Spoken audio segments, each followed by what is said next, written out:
Okay, we're going to start at the bottom here under types of chemical bonds. There are 3 different types of chemical bonds. When you have a metal bonded to a nonmetal, it's an ionic bond. And this is oversimplified because technically an ionic bond is going to be when you have a metal or the ammonium ion present. Then covalent bonds are between nonmetals. Metallic bonds are between metals. Okay? So you can turn the page when you're ready. We're going to strictly be talking about ionic and covalent bonds today.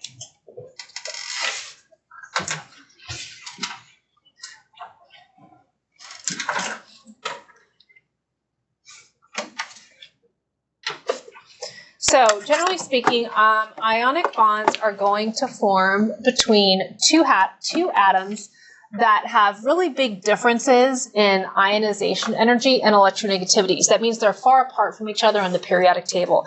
So if you've got a large metal atom in group 1 and 2 combining with a smaller non-metal atom in group 16 and 17, they are probably going to form an ionic bond in between them. So let's take a look at what this might look like. So if you've got an electronegativity difference that is greater than 1.7, then you've probably got an ionic bond. So let's take a look at the image. It's a little bit further down. We're going to look at sodium and chlorine coming together.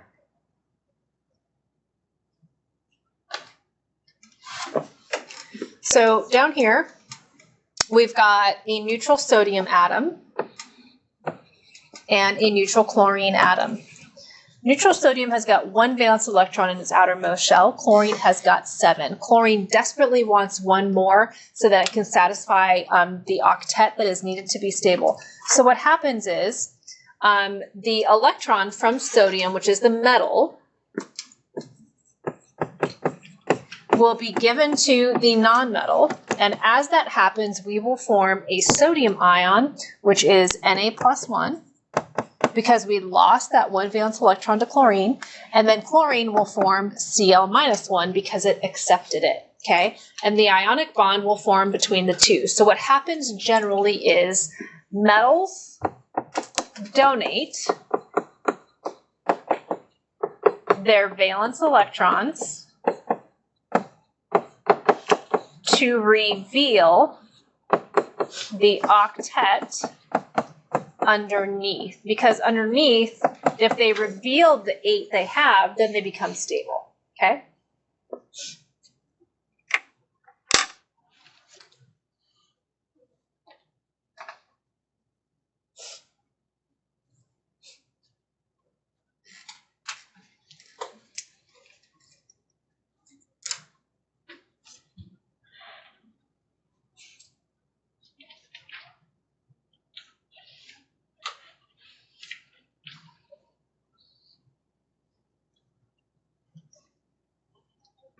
You know from a previous section that cations and anions organize themselves in a structure called a crystal lattice.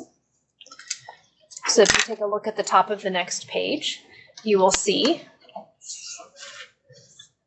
the sodium and chloride ions have organized themselves into this really organized structure. And because you have so many attractive forces between the cations and the anions, that means all ionic compounds tend to be solids, and they tend to have really high melting temperatures because you would have to break all of the intermolecular forces between the ions in order to unlock those ions and to get them to be free. Now, some of the common charges that exist on your periodic table, you already have those written on your nomenclature periodic table. So you know that in group 1, those metals tend to form a +1 charge. Group 2 are +2, 13 are +3, 15 -3, 16 -2, 17 -1. The group 15, 16, and 17 charges, they do not go beyond the darkened stair step. Those only pertain to the metals, the non-metals or maybe the metalloids, depending upon the situation, that are above that darkened stair step, okay? Now, generally speaking, you can summarize ionic bonding by saying that ionic compounds form between metals and nonmetals. Their difference in electronegativity needs to be greater than 1.7. This is typically a metal from group 1 and 2 combining with a nonmetal from group 16 or 17.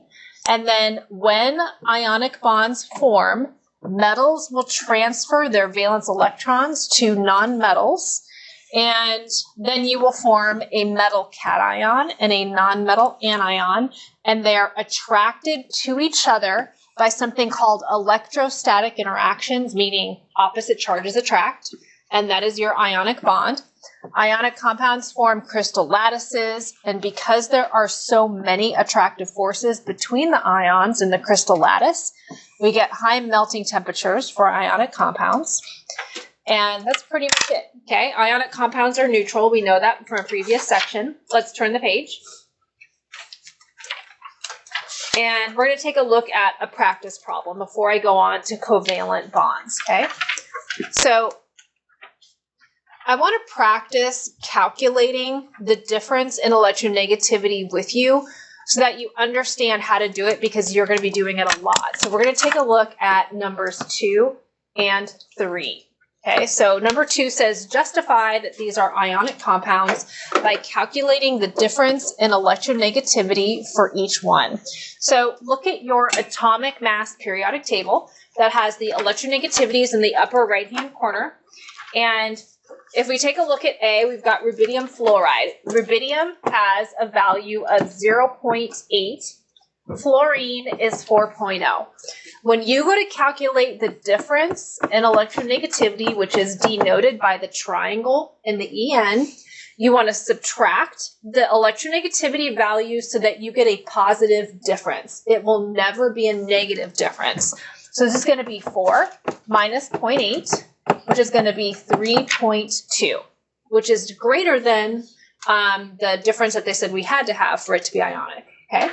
When you're doing number 3, Ra is 0.9, and then chlorine is 3.0. If you have a subscript in the chemical formula, you do not multiply that subscript 2 on the chlorine by the 3. Does that make sense? So you just have to find the electronegativity values for each one of those elements and then subtract them. Thank you so much. So this is going to be 3 minus 0.9, which is 2.1. Does that make sense? Okay. Okay, let's take a look at number 3. Number 3 wants us to do the same thing. They want us to use the difference in electronegativity. And then they want us to arrange them in order of increasing ionic character. So increasing ionic character means increasing difference in electronegativity. Okay, so for this first one, sodium is 3, nitrogen is 0.9. What would this difference be? 2.1. 2.1. And then for the next one, strontium is, I don't think I have it written out. I'm just going to give you the differences. This is 1.8. This is 2.0. This is 3.3. And this is 2.7. So let's put them in order of increasing ionic character. So that means which one has the lowest electronegativity difference? SRBR. Yeah, this SRBR. So this would be, since this is a +2 and a -1, this is SRBR2. So SRBR2 will go first. Which one will go next? LiCl. Yeah, LiCl. It's a +1 and a -1, so it's LiCl. Okay, so this is done.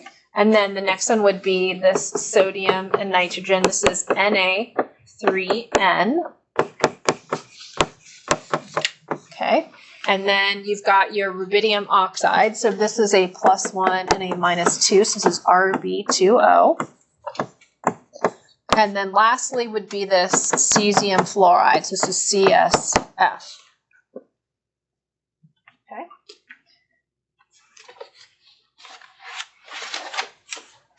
This one want to? Yeah. Not. Okay. I got a lot of coffee over and my heart is beating really fast right Okay. Do you want to go to the nurse? Drink Is some she water? I don't know if the nurse is here. Hey, Bianca. Is the nurse here?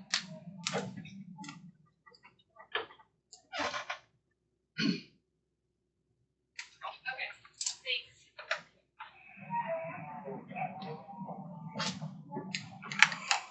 Do you feel like you're gonna pass out? Yeah. Okay.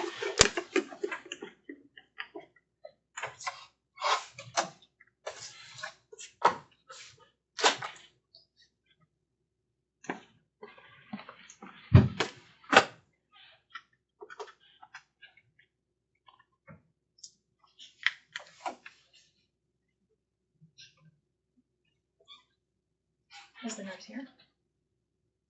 Okay, thanks. Can you do me a favor and ask the nurse to come to my room? Bye. Okay.